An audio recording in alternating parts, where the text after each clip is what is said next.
আজ যা চাকরিতে বরাবর 1 মাস, প্রথম মাসের বেতন হাইছি, কি যে খুশি লাগের। মাস তো শেষ হয়ে গেছে, তোর বেতন কই? নাকি হিন্দা মা বোনের বেগুন দিয়ে ধরো? বাউরে তোর লাগে তো থাকতে মারিয়েন না, হুরা মাস তারিখ হচ্ছি আইন, আর মাস শেষে অন বেতন গুনবে তুই। একে হয়তো মাসে বেতন হলে আর কাছে দিবা, সুন্দর করে সংসার চালাম।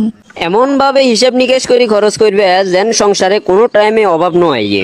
সংসার সুখের আর রমণীর গুণ, এটা কি তুমি ভুলে গেছো নি? ভুলি না বাউরে, ইগেন কেনে বললে? কি রে মা, কি অবস্থা? ভালো সত্যি? আসসালামু আলাইকুম আম্মু, আই বালা আছি। আন্নাগো কি অবস্থা? আমরাও ভালো আছি। তোর জামের কি অবস্থা? আন্নাগো জামের কথা আর কইয়েন না, মাসে 18,000 টাকা বেতন হয়। প্রথম মাসে বেতন হাইবার লগে লগে এগুলো আর কাছে লই রাখছি। এক কারে বুদ্ধিমানের কাম করছ। জামার এতে কোনো টেঁয়াই দিবি না, ওরে বেলাইনে খরচ করব, মারে দি দিব, বোনের দি দিব।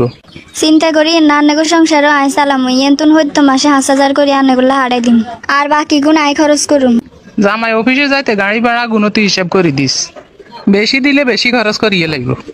আর কিছু শিখে দেন লাগবো নাকি? মানের বুদ্ধির কারণে তো জামাই আর রাতের মুডে আছে। আর হন যে কোনো পরামর্শ লাগবে আতুন নিস। ঠিক আছে মা, রাখি। আর কোনো বালা বুদ্ধি লাগলে আর নতুন পরামর্শ লো, মানের হরে ফোন দিম।